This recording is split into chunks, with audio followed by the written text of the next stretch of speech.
What's good, everybody? It's your boy Big L with another episode of the PageTurners Book Club. This particular season, man, we are reading Black Awakening in Capitalist America by the great Robert L. Allen, man. We've been chewing this book up for a little bit, but this week we are picking up in section two, um, the social context of political social context of Black Power. Specifically, we are going to be picking up in chapter, or rather, page 27, man.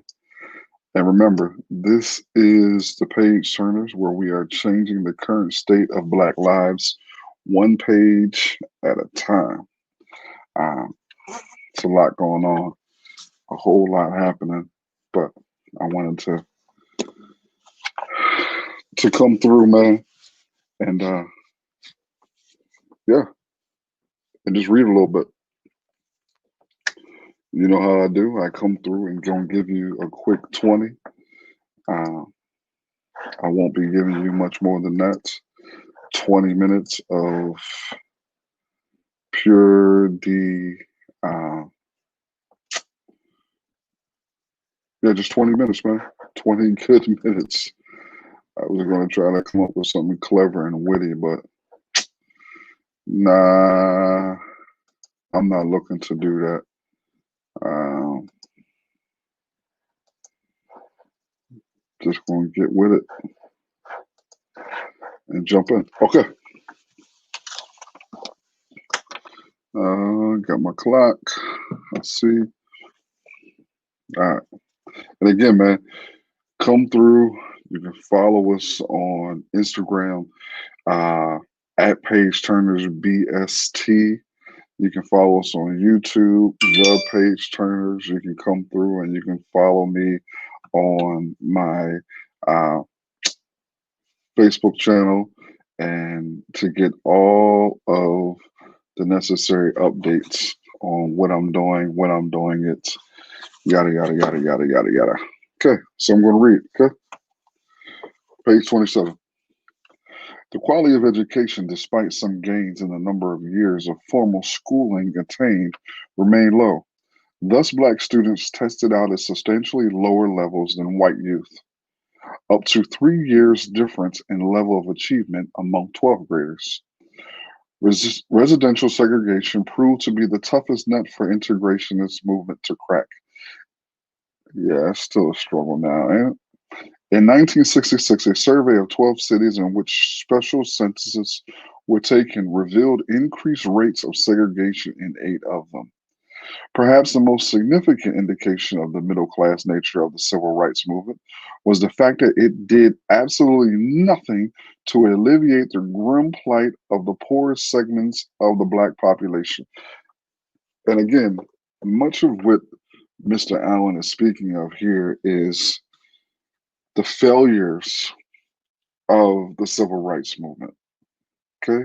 And how certain groups benefited from the civil rights movement and the way it moved, and certain groups influenced it in such a way also. Okay, um, and this is with the back. I'm gonna give you a summary of what the book is. Black Awakening in Capitalist America is a classic study of the Black liberation movement of the 1960s, examining Black power and Black capitalism, the student and radical movements, nationalists and integrationists. Allen argues that Black America, hemmed in by racism, constitutes an undeveloped domestic colony within the United States. Black power was an expression of Black nationalism and the thrust towards Black self determination.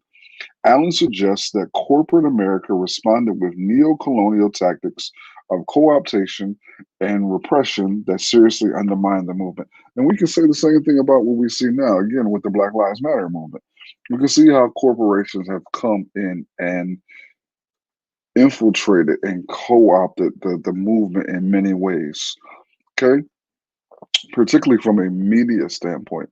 And matter of fact, remember, the NBA has been doing their own little social justice thing. They had Black Lives Matter all over the court, all over the back of the jerseys, all that type of stuff. But the commissioner of the NBA has come out and stated that he will not be, the NBA will not be uh, having Black Lives Matter on the court next season.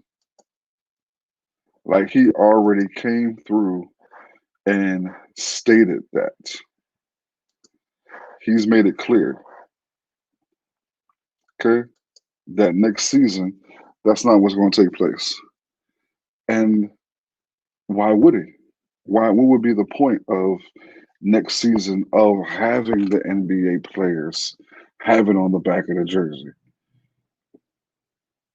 Not only why would he, but then the question would have to be asked is what was the overall objective for the NBA as a corporation to have Black Lives Matter on the court? What was their objective? What was they looking to gain and obtain? What were they trying to push for? I believe that in the moment they were trying to give the impression of solidarity with the black players. So just solidarity though. Just solidarity. To be clear, the NBA as a corporation was not looking for black players to have liberation. They weren't looking for black players to receive social justice. They weren't, whatever that may be. That's not what their intent was. They, like many of these other white driven corporations, were intently and specifically looking to show some sort of quote unquote solidarity with the NBA players. In no way, shape, or form were they actually looking to resolve, fix, or influence or provide solutions for the plight of the black players and black people in America. They wouldn't, because if the NBA really wanted to do that, they would have first began to check who? Check their owners, because many of their owners are directly involved with some of the very same people who are causing havoc to black folks all across the country. Okay.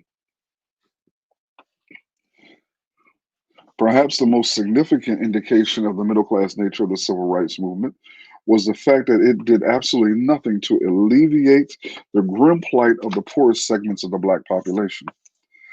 As late as 1968, a group of $6 found evidence of widespread and long standing malnutrition and starvation in the rural South. And that's the thing, man. When we even look at that now, uh, what's taking place in many places within the rural South are having some of the same issues. I can't remember the article that I read where they were talking about, I want to say it was somewhere in Mississippi, where one of these, like a whole city, is flooded with sewage. And that's an extreme example. We ain't even got to go that extreme. We can still go to Flint. And not only Flint, Flint was one of the cities that got the most attention and deservingly so. But we also can talk about if they were to test the water in a lot of these predominantly black cities, I'm almost guarantee you that the testing is going to be all types of things in that water that is unhealthy and incredibly detrimental to people in general, not just black lives. The situation in the cities was a little better.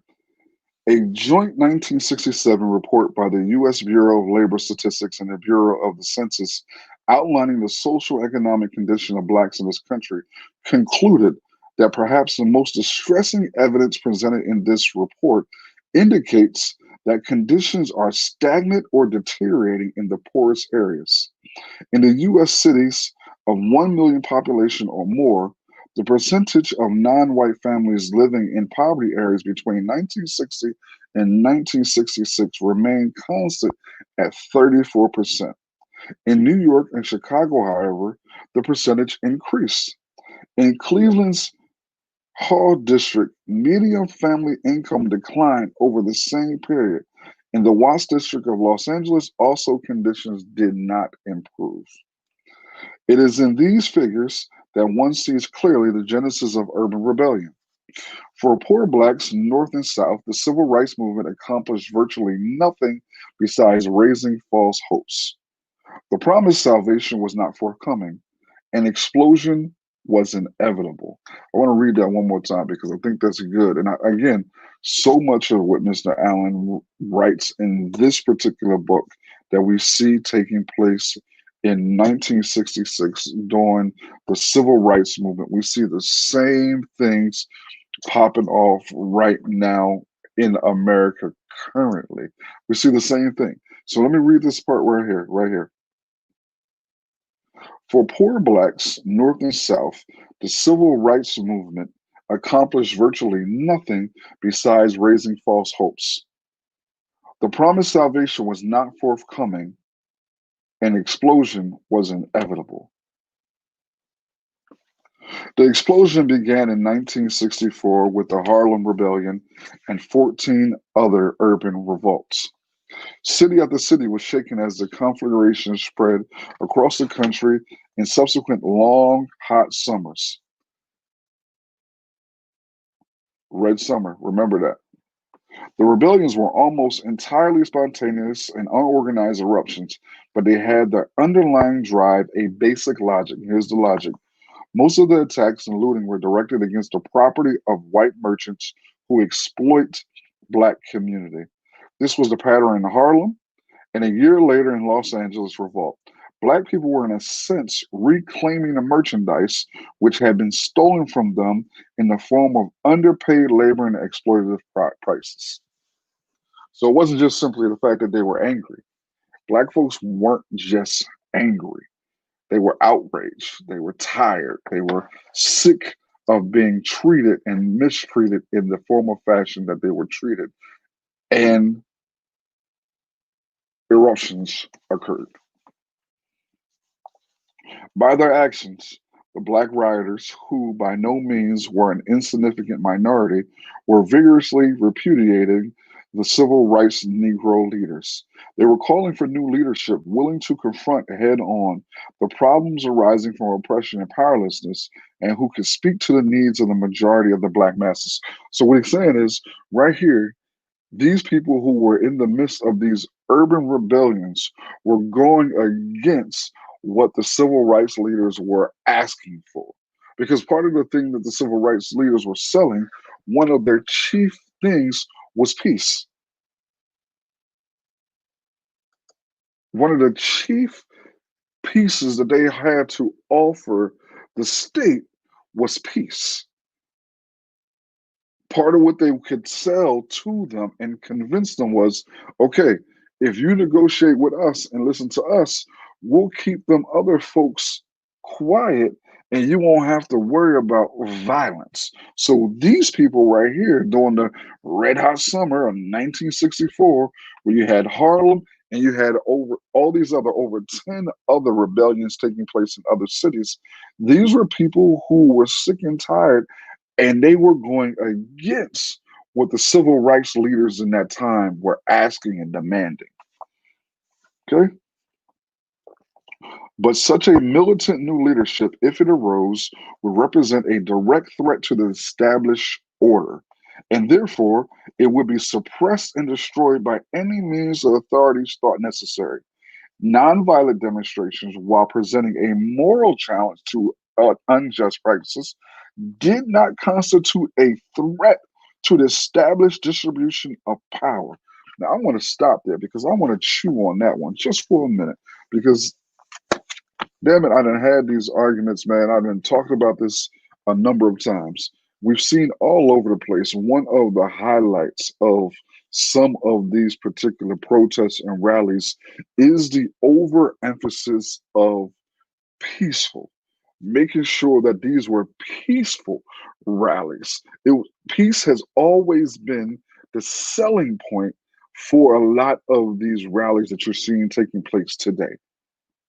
So recently, I was invited to speak on a panel with the Coastal Police Department. I'm not going to go into the details of it. It was a shit show of shit shows. It was absolutely horrible on so many levels.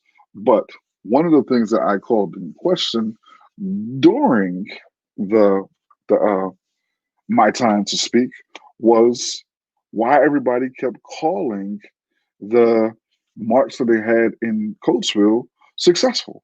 Like that was a word that they used time and time again. Successful march. I mean, and these were all people within the establishment who were saying it's peaceful march.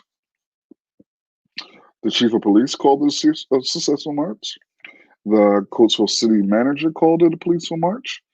These are two of the biggest leaders of the establishment within Coatesville who called this particular march successful. So my question to them was, what is the standard of measure that you're using to determine whether or not a march is successful? Like how do you know it's successful? What shows that it's successful? What is the standard of measure? What's the plumb line to determine whether that joint was successful or not? Because for me, how I determine whether a march or protest is successful is were my demands met? Was the objective that I went into this particular protest and march with, was those demands and thought process, was that met? And if it wasn't met, it was a failure. There's very little gray area that you can operate in when you come to doing these things. Okay. But he picks up on it. He highlights the same shit that we are dealing with today. And I got to read it again, man. But such a militant new leadership, if it arose, would represent a direct threat to the established order. So when you have people like people who are calling into question the gatekeeper's responsibility and challenging the gatekeepers, the black gatekeepers' position, those are people who are going against the established order. Those are people who are going against those civil rights Negroes' position who are vote first, pray second, peace third, rinse and repeat. So anything that goes outside of that established method or order or arrangement, you are considered a radical, you're considered militant, and every other thing that they're not, that they wish they could be if they had the balls to be. Okay. Nonviolent demonstrations, while representing a moral challenge to unjust practices, did not constitute a threat to establish distribution of power. It was clear who had the power and who didn't. If, however, blacks started arming, even if only for the purposes of self defense, then this was another matter altogether. For an unjust social system can exist only by maintaining a monopoly on available force. Okay? For an unjust system can exist only by maintaining a monopoly on available force. Man, if those who oppose the unjust system are close to break that monopoly, then they are that much closer to destroying the system. So a Robert F. Williams, who in the late 1950s organized a chapter of the National Rifle Association among blacks in Monroe, North Carolina, could not lightly be dismissed. Man, if you're not familiar with the great Robert F. Williams, man, Google, cop the books, read them, study them. Such a under discussed and in many ways intentionally suppressed black hero in a variety of ways. Robert F. Williams, check him out. Williams, in his capacity as chairman of the Union County chapter of the NAACP, had become personally acquainted with the workings of Southern justice. He knew that the courts were in open and blatant alliance with the reactionary governments and racist businessmen. This court, Williams bitterly remarked to a reporter, has proved that Negroes cannot receive justice from the courts. They must convict their attackers on the spot. They must meet violence with violence. For this statement, he was suspended from the NAACP. Williams was smeared by mass media and liberal whites who supported and encouraged the nonviolent movement, turned their backs on him. And you got to be careful, man. You got to be careful of your so-called white allies. These so-called white allies, that the moment that you mention anything outside of peace, that they get a little frisky, they get a little uncomfortable, they get a little nervous, they get a little concerned, because the last thing they want is angry Negroes who have a thought process that violence is a potential outcome to what is being displayed and done to them. It just has to be the potential. Williams was smeared. Isolated and maligned, Williams reluctantly decided that he should not stand in the way of a movement which then seemed to be making progress despite its passive tactics in the face of police brutality. So Williams decided that he gonna step away. He wasn't gonna cause too much of a fuss. He was like, "Yo, I'm gonna step away from the NAACP because at the moment the NAACP seems to be making a little bit of headway. I'm gonna fall back and chill. I'm not gonna cause no problems. We're just gonna relax a little bit." Williams stood aside as 17 Freedom Riders came into Monroe to picket the county courthouse.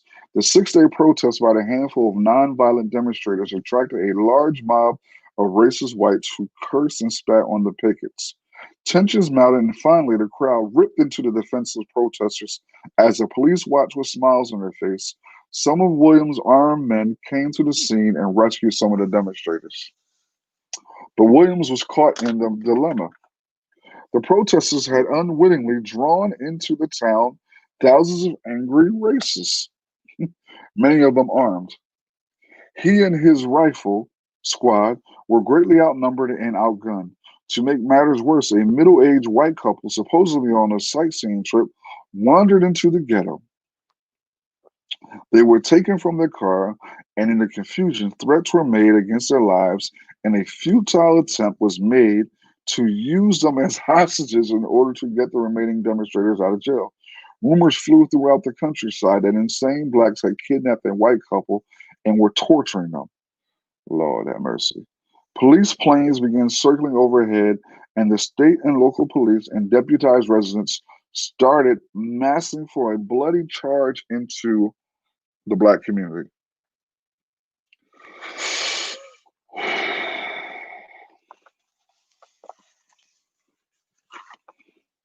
A decision had to be made.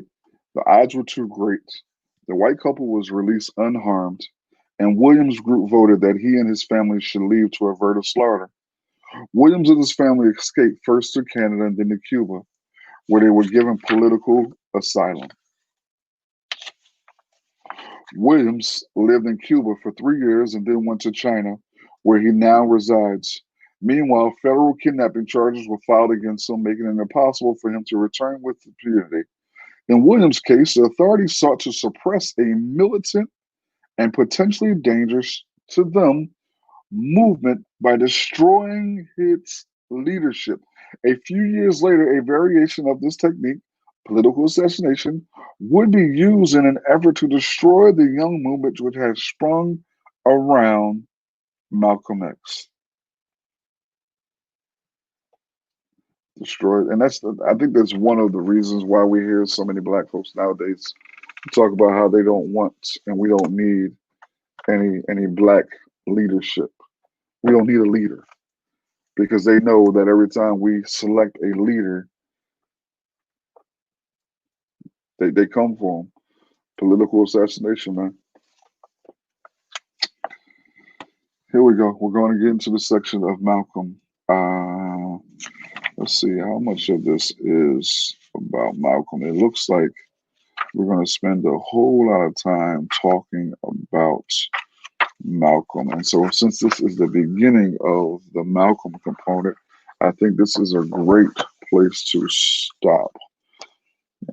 Stop. Page 30. Malcolm.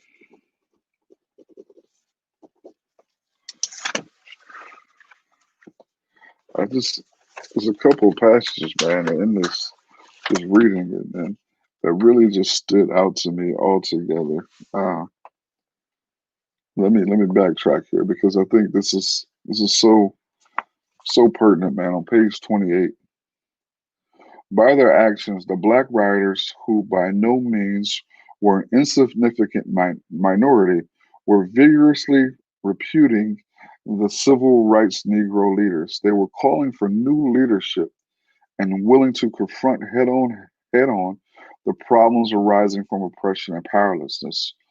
Who could speak to the needs of the majority of the black masses? But such a militant new leader, if it arose, would represent a direct threat to the established order. That's why it's important, man, that you got to protect the folks who are speaking truth to power. You got to really protect them and keep them safe, man, and pour into them because you have no idea how much energy that is put into doing the work. A very work that is incredibly unpopular, a work that is not often supported, but nonetheless, we're out here doing this work, man. So I thank you guys, man. I went over just a little bit, 26 minutes. Uh, that's okay. I think you can hang for 6 more minutes, man. Again, this is the PageTurners Book Club. This particular season, we are reading Black Awakening in Capitalist America by Robert L. Allen. I am your host, Elgin Bailey. You can find me on all of your favorite social media platforms at Elgin Bailey. Until next time, family, we out.